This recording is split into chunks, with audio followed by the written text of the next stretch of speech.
Welcome back to The Legend of Heroes Trails in the Sky, the third, and, okay,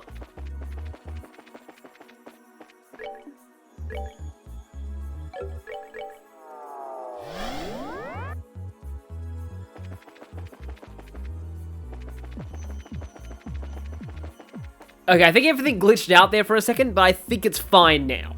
My notes tell me that I should talk to Olivier without Mueller or Chloe in the party.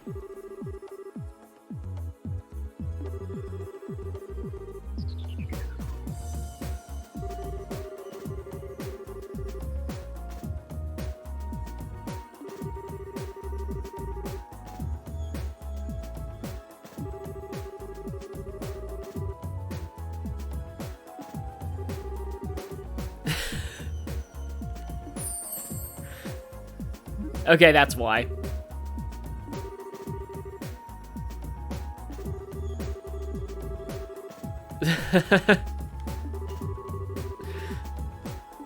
Yeah, Olivier's an interesting person.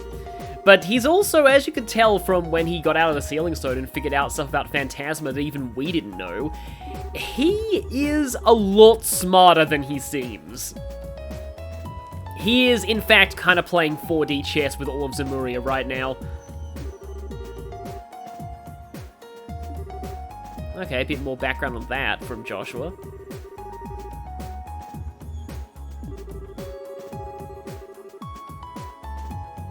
Now, I forget if this only happens if you've done that star door or not.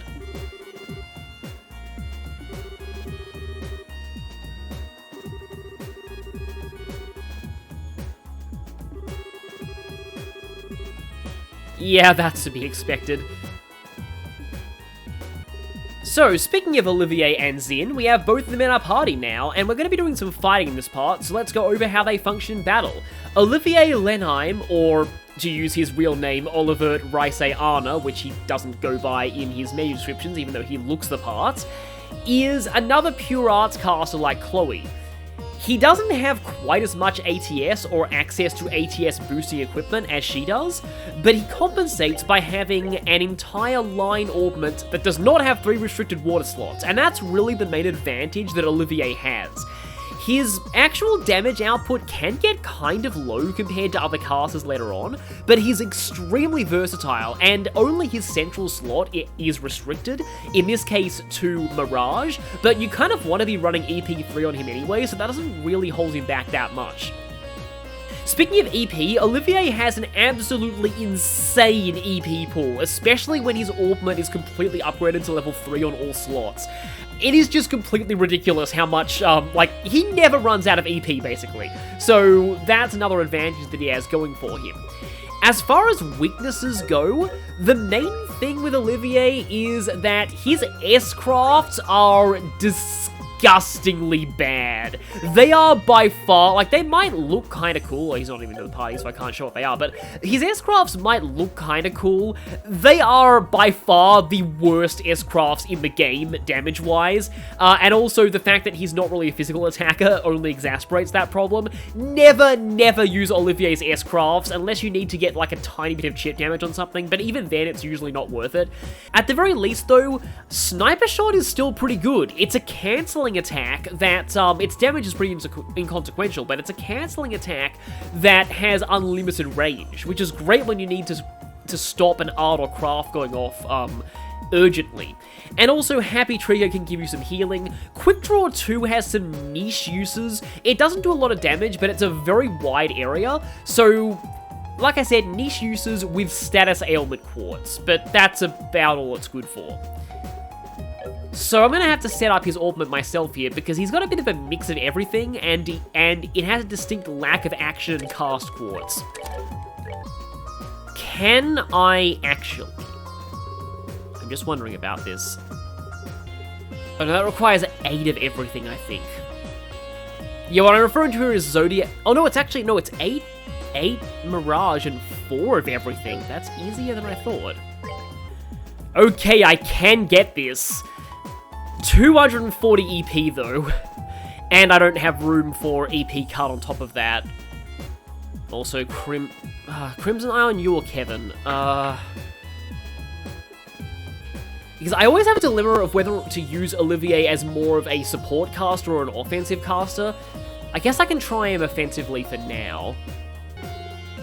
And now Xin. Xin is pretty straightforward. He is a physical attacker who functions more as a tank, having massive HP and defense. You want to put Xin up on the front line and encourage enemies to hit him as much as possible. His augment is complete garbage. You really can't get much of anything good arts-wise on him, except maybe Earth Wall with certain setups. He also has a couple of restricted Earth slots. But I also prefer to put Attack 3 on him, and of course he needs an Action Quartz too. And I would much rather have Petrify than Mute. This isn't exactly objectively good, but I need information on somebody, and I kind of like putting it on my physical attackers because they don't really have much better to do with their slots. So, Xin has got a bit of an indirect nerf from Sky SC in the fact that Thunder God Kick is no longer glitched. It only hits once now. So, he's not nearly the terror that he used to be, but True Distend is still amazing. It buffs his strength and defense by 60%, which is crazy. The problem I find with Xin is that he's extremely reliant on this buff. Without it, he's pretty painfully mediocre. And there's another physical attacker in the party that similarly relies on a self-buff, but their self-buff is so ridiculous that it's really worth it. Xin, again, it more just takes someone mediocre to good, but not amazing. So I don't really find Xin to be all that great in this game. At the very least, though, he starts with Wrath of Genvu. It took him forever to learn that back in SC, and it's a pretty strong S-craft. So again, he has that going for him. Obviously, he's getting the Tiger Heart. I suppose I'll give him that too, even though it's redundant status immunity. And now their remote abilities. So Olivier's is ATS plus 5%, Arts Defense plus 50%, minus 5% defense. If you're going for a full magic offense party, this is actually not bad. All you're really losing is not having Mueller's speed boost, but I think this is actually one of the better remote abilities. Xin has Battle HP Recovery plus 4%, Defense plus 3%, Arts Defense minus 25%, which can be situationally really bad, or it can be okay. Yeah, Xin is not one that I like going for, especially since Mueller provides more defense and also better buffs elsewhere. So, yeah, sorry Xin, but your remote ability is not great. This is a bit of a weird formation, but I think it'll work. And the spring is definitely full since we haven't been back here for an entire chapter. And so now it is finally time to do what we're going to do, which is to go to Sun Door 3. Bring to me the fists of steel which nothing in this world can move. That is also Xin. This means we're going to be going through some fights with Xin forced to be in the party. Something else, though, that I want to do here. And before going in, I want to make sure that I've set my remote ability.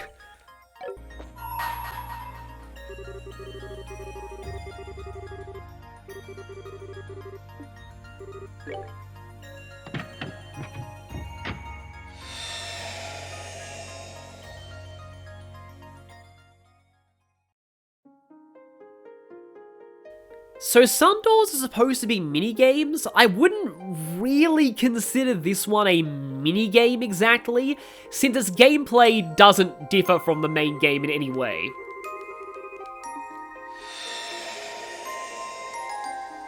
And you can probably already tell what this is going to be. Ah, good day to you all. The place you're about to enter is an arena where history's strongest warriors gather and eagerly await new challenges. And today you will have the opportunity to be those challenges. Do what you can to emerge victorious. I feel I must warn you, however, that this is a martial arts tournament like no other. Only the best may compete. The rules are simple. First, the four of you will form one team and step into the arena. There, your team will face off against three others, one after the other, with no breaks in between! As for the rest, I'm sure you'll pick it up as you go along. So, what do you say? Would you be interested in joining us? Splendid! Well then, if you don't mind following me, and get ready because what you're about to see is amazing and your mind will not be able to unsee it.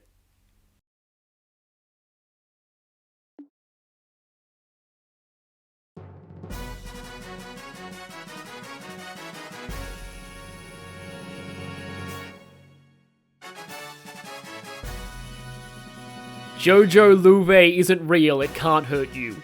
Jojo Louvet. Go, go, go, go, go, go, go, go, go.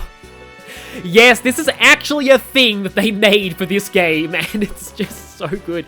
It's, okay, admittedly, it's probably supposed to be referencing Fist of the North Star more than JoJo, but still, it's just like... Zen, just Kevin, like, everyone here is so great. Although, I don't have no idea why Red is on this, or Louvet, but I suppose we might find out later. We already kind of know the rules. If we start... I wonder who those spectators are. Are they like fake people created by Phantasma or something? It is now the moment you've all been waiting for. Tonight, 4 new warriors will be stepping up to the plate and challenging the normal arena. So let's get right to introducing our fierce fighters, shall we? In the blue corner, we are led by Father Kevin Graham of the Septian Church's Gralsritter. Standing against them in the red corner, we have the mysterious Team Men in Black. Let the first round begin! Step on up and ready your weapons. Ready? Fight! Oh, it's not the Grand Cell Arena theme from Sky FC. I kind of wish it was. But anyway, we are fighting 2 men in black with blades and 4 mans in black with guns. It's just, I don't know why. Men is one of those funny words that it's fun to pluralize wrong and say mans, just like sheeps. But anyway, so for this fight, you may need Clock RPX, you may not. Like, the gun men in black are definitely the most dangerous, and I think I actually have the CP regeneration accessory on Joshua, so I might want to open things up by going for, firstly... Okay, I might save my Fried Phoenixes for later, but I'll start with 1. I mean, I could just wait until Olivier Zodiacs everybody, but I'm gonna go for this first.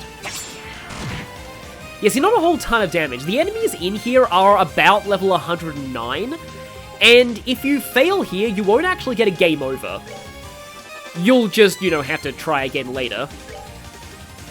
Oh, actually, I'm gonna have to true descend later, otherwise my buff will get overwritten by Olivier's.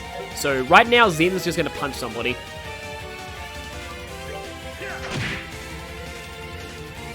And I suppose Kevin can... Okay, he no longer has the Crimson Eye. I think Kevin actually, in that case, will focus on Earthwalling us.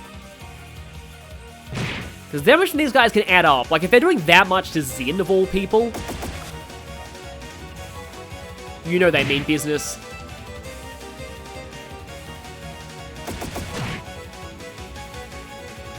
Okay, let's get that Zodiac going, and afterwards I might actually S-Break with Zen. Yeah, I think I will do that. Earthwall up, go for this. I've set my S-Break shortcuts, by the way. You're normally supposed to click with the mouse, but I've set the shortcuts to the right analog stick on my PS4 controller.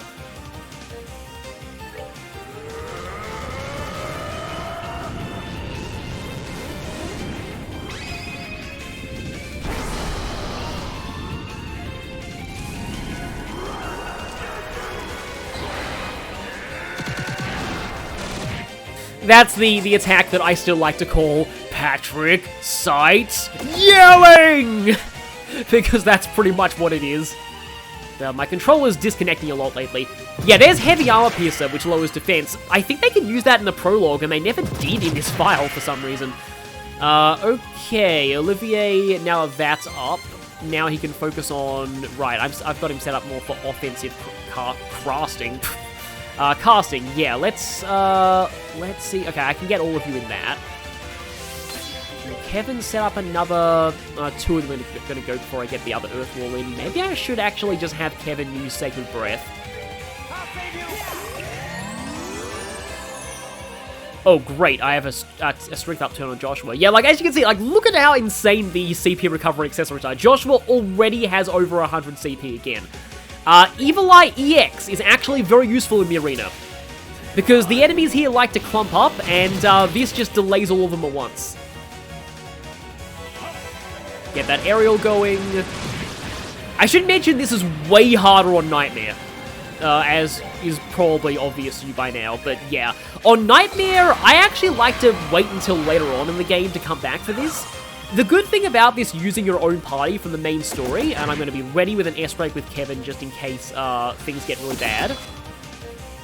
Yeah, the thing with this using party members from the main story, well, I have never seen them do that before. That's kind of cool, but it also blinds you, so that's also bad.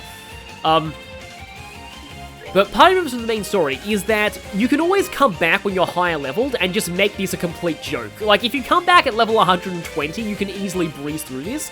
And if you're playing on the higher difficulties, you will want to farm the arena, specifically this part of the arena, because yes, there's actually more to this.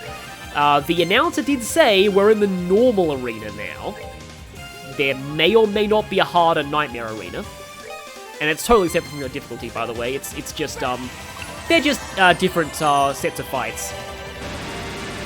But the reward you get from the normal arena at this point is very, very, very much worth your while. I think I'm just going to have Joshua whack somebody and then S-break with him. Because I might be able to pick off a few of them like this. It's kind of use it or lose it with S-crafts, because if you get KO'd, then you're going to lose all your CP anyway. Okay, now there's quite a lot of them down. Xena's blinded. That's going to put a serious damper on him actually doing anything productive. Yeah, I had a feeling that'd miss.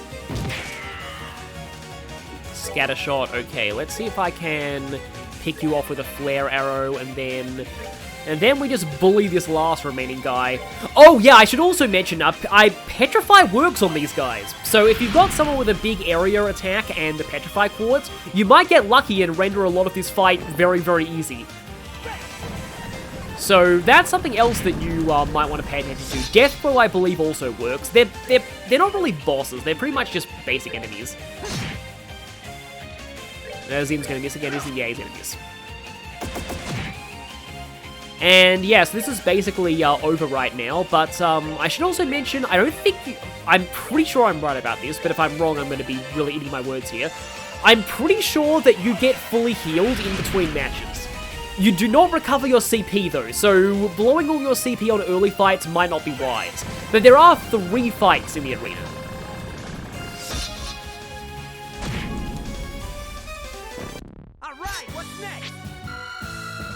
And if you set up your experience decently, you might even level up between fights too. So, the enemies in the arena have item drops, remember that. And also remember, you still get to keep any item drops or steals if you lose. And because of that, some people, especially on Nightmare, like to bring Josette to the arena. Now, Josette in the arena is only useful if you think you're going to lose, which is sad for Josette, but we'll get to why once we reach the final round. First, allow me to introduce who will be fighting in the second round. In the blue corner, we are led by Father Kevin Ram, blah blah blah. Say against them in the red corner, we have the adorable but deadly Team Creepy Sheeps. Yes, I was saying sheeps in the last one for a reason. That was foreshadowing. Ready? Fight! So match 2 is pretty much just against a whole bunch of sheep. But the ones that are really dangerous, I think are, I think it's the pink sheep. It's either the pink sheep or the black sheep. There's one that has a really dangerous attack. The thing about these guys is that they can also end up buffing your own strength and debuffing your defense, which is usually a good thing because, there's bad touch. Usually a good thing because your, strength, honestly, I think matters more than defense does in this game, especially on the higher difficulties. Right, what should Kevin go for? I think he's going to keep going for Earth Walls. He could actually try and buff up some people's CP, but I don't know. I don't think we really need to just yet. And, yeah, let's just... Zodiac's expensive in terms of EP, but Olivier can definitely handle it. But, yeah, Zodiac does run kind of contrary to, Zen with his, True Distend. Oh, thank you so much for moving forward. I was worried that I was going to miss everything with Clock Down. In fact, I'm actually going to hit everything with Clock Down. You know what? I'm stealing that crit turn because I don't want it going to a buff. trying to think if there's any game that I know that has like a critical buff or something, like, you know, where buff spells can be critical hits. I think I skipped through the animation last time, so I'll show it this time. Strength and defense plus 25% on everyone. Usually good on most people, but Xin can buff by 60% for each, so he's usually better off with other things. And yeah, yet again, like just like the cannons, the main threat of this fight is the sheer number of these guys. Them being this bunched up just makes me really wish that I had the true godly Thunder God kick from Trails in the Sky SC. For those who don't know, I've got a video on the channel just called Thunder God Xin, that's that part of the Trails in the Sky SC playthrough. I recommend that you watch that, not just as a shameless plug, but also because, I really want you all to know just how ridiculous Thunder God Kick was in SC. Basically, the attack is an area attack, and it was bugged in SC to the point where it, trying to think what I use here. I think I'll try Hellgate. Well, that'll hit everything, that's kind of rare. Yeah, it was bugged to the point where, it hit a number of times equal to the number of enemies in the area. So, if it hit all of these creepy sheep, every sheep would get hit. How many of them are there? 1, 2, 3, 4, 5, 6, 7, 8.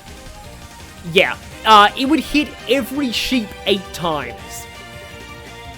Oh, I can't actually use it here. I could use a Chaincraft if I wanted to, but I don't think I'll do that. Instead, I'll just punch you in the face. Oh look, Joshua has his S-Break again! CP recovery accessories are just ridiculous.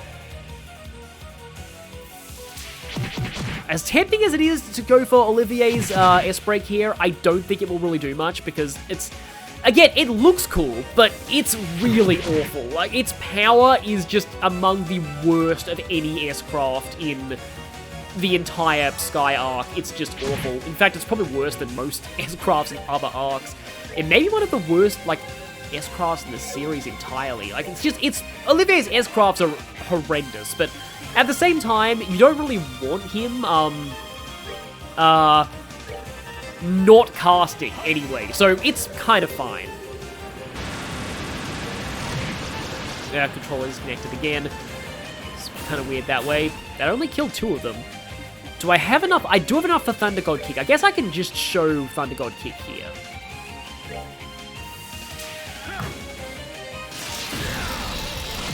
It's pretty strong, but it only hits once now. And that's a bit of a waste of Earth Wall, but oh well, we're getting a repeat back soon anyway. So here, I'd probably recommend just focusing on charging up your CP for the remainder of this fight, because we're soon going to be entering the final fight of the arena on hard, and that one is actually kind of a pain. Or at least it can be.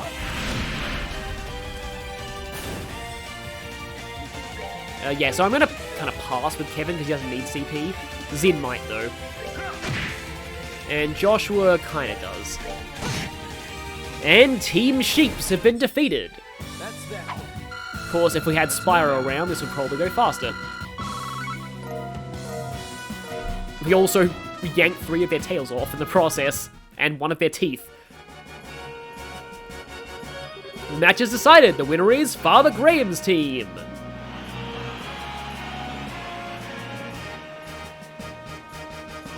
This is going smoother than I thought it would, which is worrying because this last fight, as I said, can be a pain. The moment is upon us at last. It's time for the final round to begin. Will our challengers emerge victorious one last time? You won't have to wait long to find out. Well, allow me to introduce our final teams. In the blue corner, yeah, we've already heard that. Standing against them in the red corner, we have the Ouroboros affiliated, reluctantly. In fact, they've probably disowned him by now. Team Gilbert. In fact, actually, no. The only reason they haven't disowned him is because he's just too funny. Step on up and ready your weapons. Ready? Fight! So, for this fight, we are facing off against 2 Spindolls, which have some pretty dangerous bullet barrage area attacks, as well as Gilbert and his G Apache. It's much stronger than it was back in the prologue, but it still works basically the same way. So, okay then. This is a fight that I would definitely recommend the speed buffs for. So I'm gonna go for buffing Olivier first. And I would also recommend clock downing. Yeah, I'm gonna go for more speed buffs, I think. Actually, wait, no, I think... Should I Grail Sphere now for safety? I think I should actually Grail Sphere. Yeah, I'm gonna go ahead and Grail Sphere. And you, as always, are going to set up Zodiac, because Zodiac is amazing. That's not the greatest, but, I mean, it's something. Oh, he's going straight for that, right. And there's Smoke Missiles, devastating to physical attackers, but pretty much just totally fine to people like Kevin and Olivier. Oh, this is not good. Since Gilbert is going before most of us can move out of the way. Maybe I should have saved that Grail Sphere. Yeah, maybe I really should have saved that Grail Sphere.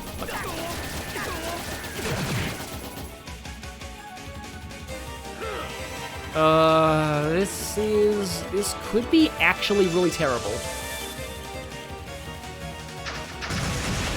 Okay, at least I only hit one person. Oh, please don't kill us all. Ow, ow, ow, ow. Is this the first time in this playthrough I'm hearing this? But yeah, this is the low health battle theme. Latier is really not... How much does Happy Trigger heal? Basically about the same thing. I still love the description of that, though. I really... Okay, Kevin does actually have enough CP for Grail Sphere, for another Grail Sphere, though, which I may have to use. I think I'd rather use items right now. I feel like it's a higher priority to heal Kevin at the moment, because he's in the Grail Sphere. Okay. Joshua needs to get very healed. I don't want to lose Olivier, though. Which of the spin dolls is going next? That one. I mean, Olivier is probably gonna go down here, but at the same time, Joshua will go down here if I don't heal him. So again, it's kind of a matter of who I'd rather have go down. Okay, I'll go for the heal on Joshua at the moment. And I suppose I can... I don't want to waste this on not Gilbert, but I suppose I can put that up as a panic button. Okay, Zin still has the guard, that's good. And he also has the potential to Earth Wall, even though I don't have any Cast Quartz in him, so it's going to be kind of bad. True to stand for more damage on you, please. Oh, Olivier, don't die, please. Oh, yeah, he died. That's bad. Okay, yeah, Joshua panic S-Craft now because he has 200 CP. Yeah, as you can see, this is actually not a trivial fight at all. The first two are just a warm-up. And, wow, yeah, this is really bad. This is really bad. I don't know if I'll win this. It was everyone getting hit by the breaker cannon that really did it.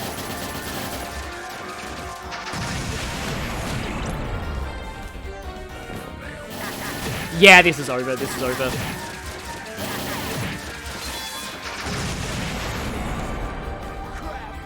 Yeah.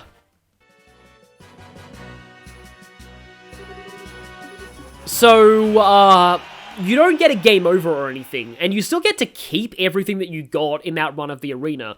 And that's the reason why some people bring Josette to this.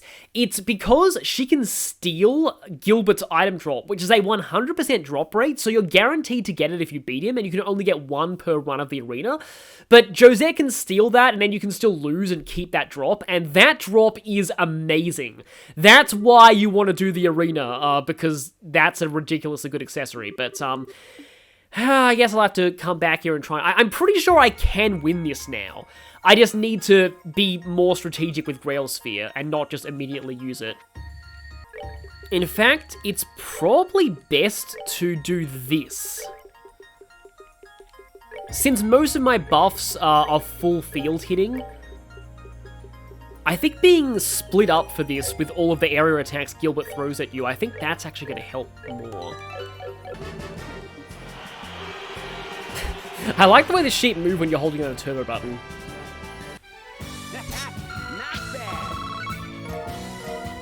Going into the Gilbert fight with Kevin and Joshua at 200 CP will hopefully help. Yeah, Bullet Barrage is and Smoke Missiles, for that matter, are way less threatening when they're only hitting one person at a time. And yeah, again, definitely Clock Up EX is the way to go in this fight. You really, really need speed buffs. Oh yeah, but Olivier should be Zodiacing since he's the only one who can do that right now. I guess I'll just get that off to lower the damage that Gilbert does to me in the interim. And then another Clock Up EX on, I think actually Olivier. Okay, and now I can safely Grail Sphere before Gilbert's thing goes off. I think I'm gonna actually... No, wait, no, I won't get the strength buff if I steal this with Joshua, unfortunately. I'll have to choose when to go for the... Okay, Smoke Missiles is, Yeah, I'm gonna actually... Wait, no, I don't think this will kill Joshua, but I definitely have to do this now. And Grail Sphere still hits everyone, great.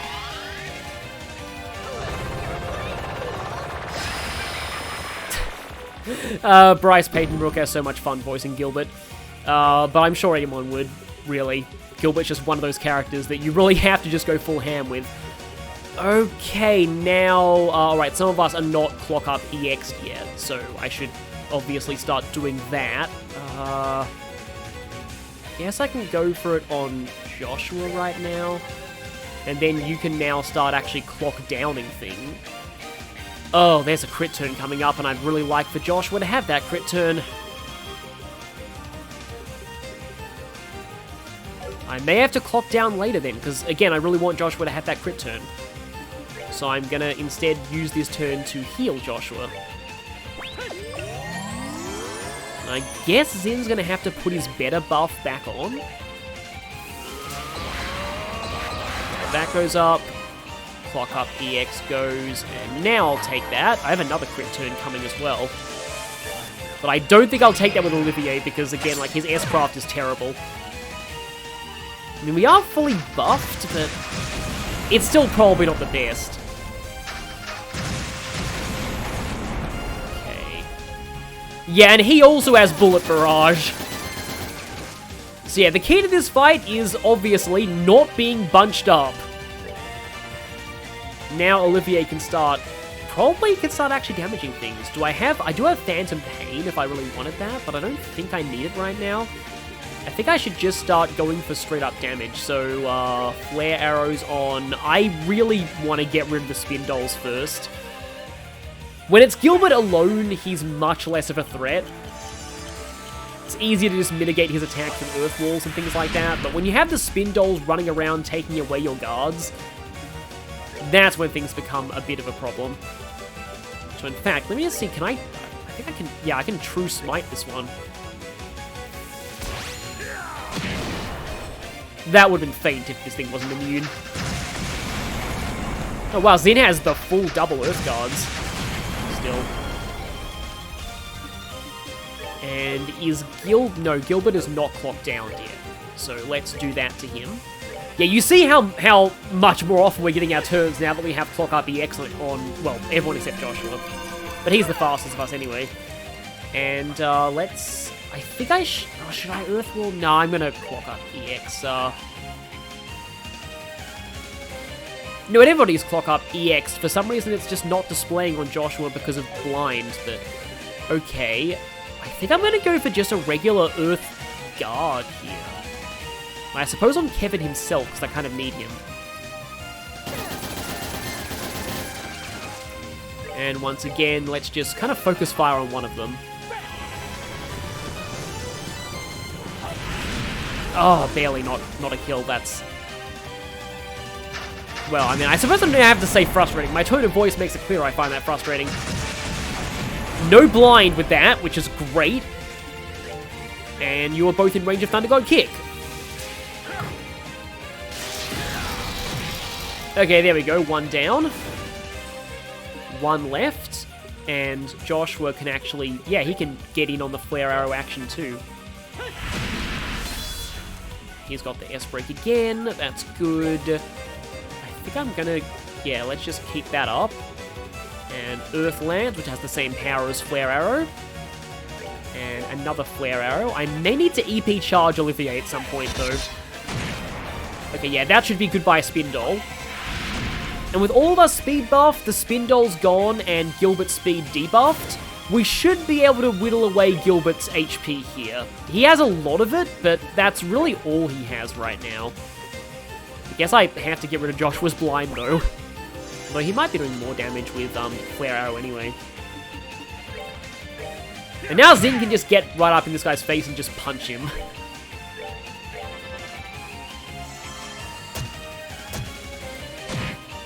Yeah, wow, that barely did anything.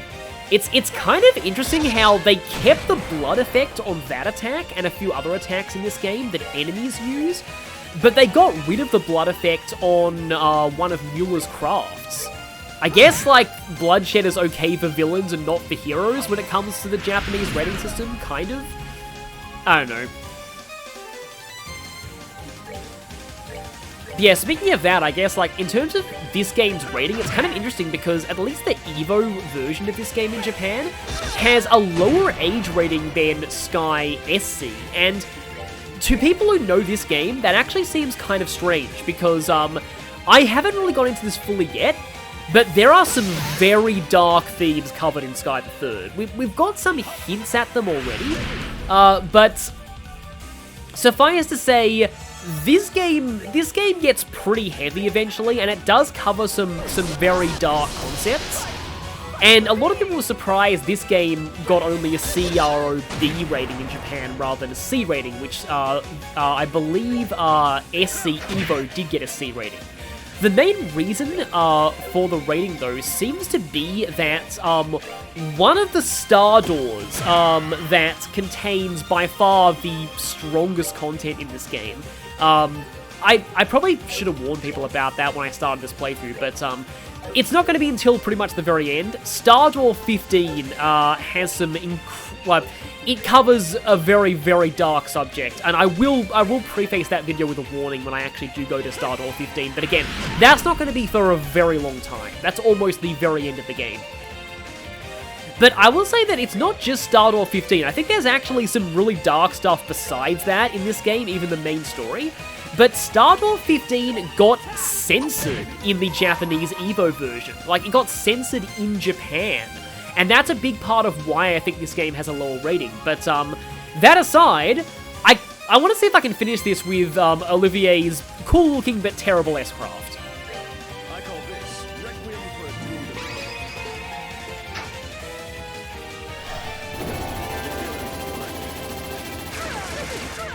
Take that.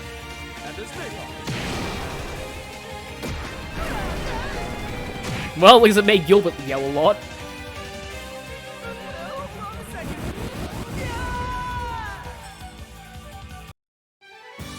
Enjoy the show. I haven't mentioned it yet, but Olivier is voiced by Troy Baker in this game. This was, yeah, before he got so high profile that most of these smaller dubs couldn't afford to have him. And Gilbert drops the Fool's Emblem. The match is decided. The winner is Father Graham's team. Turns out splitting up was the best decision. It's the opposite of a horror movie. They've done it! Father Graham's team has conquered the normal arena! Meanwhile, Gilbert just sits there sulking. In an alternate universe, Gilbert got to win, so I guess that should satisfy him for a long time. Congratulations on your victory! That was quite a show of skill. Your matches were a joy to watch. These are but a small token of my appreciation for making this such a fine tournament. We get physical and 5,000 mirror. You've now earned the right to challenge the hard arena. You will still need to find an invitation in order to do so, however. Should you find one, please do come back here. What he's saying is that's not going to be unlocked for a little while later, so we don't need to worry about that now. But I should also mention, though, that you only need to finish the normal arena for the arena to count as complete as far as the doors go. So normal is the one that you need if you want 100% arena completion. It's not possible to take on the hard arena now because we don't have the required item, and we won't get it for several chapters. So yeah, if all you're concerned is about door completion, you don't need to do the hard and nightmare arenas, but they do give you extra rewards. So speaking of rewards, the physical quartz is a fire elemental quartz that makes you receive less physical damage but more magic damage. Since magic damage is very rare amongst enemies, it's a pretty decent quartz to have. But the real prize is that Fool's Emblem that Gilbert dropped. It has a 100% drop rate, so you're guaranteed to get it if you beat him, or, like I said, you can steal it with Josette's. The Fool's Emblem. Various stats up, various stats down. Now, you might notice something about one of the stats that just raised. It just took Kevin's speed up from 65 to 91. Joshua gets 94 out of that. The Fool's Emblem is one of the best accessories in the game, a possible candidate for the best accessory in the game, entirely because of the speed boost. It does drop your strength and ATS, but as you can see, only by about 10 points each. It's a small price to pay for how insanely it boosts speed. And here's the thing, you can repeat the arena, you will only get the physical quartz reward the first time, but every time you beat Gilbert, he will drop another Fool's Emblem. You can get enough Fool's Emblems to cover an entire party. Heck, you can get 8 Fool's Emblems, because you can equip 2 Fool's Emblems on the same character and stack them. Fool's Emblem, though, I should give a bit of a warning about. Honestly, I think the Fool's Emblem is so powerful, it actually makes the game less fun if you're using it. It breaks the game pretty horribly. On Nightmare, you probably will need to use it. But on anything else, it's the kind of thing that's almost like the experience share in the modern Pokemon games. I discourage using it just because it breaks the game that badly. I might show it for one part when we enter the next plane, but after that, I might avoid using the Fool's Emblem, because, again, it's really just that broken. And with that, I will end this part focusing on the arena. I'll see you next time for... oh boy. Next time, it's Chloe, the movie. See you all then.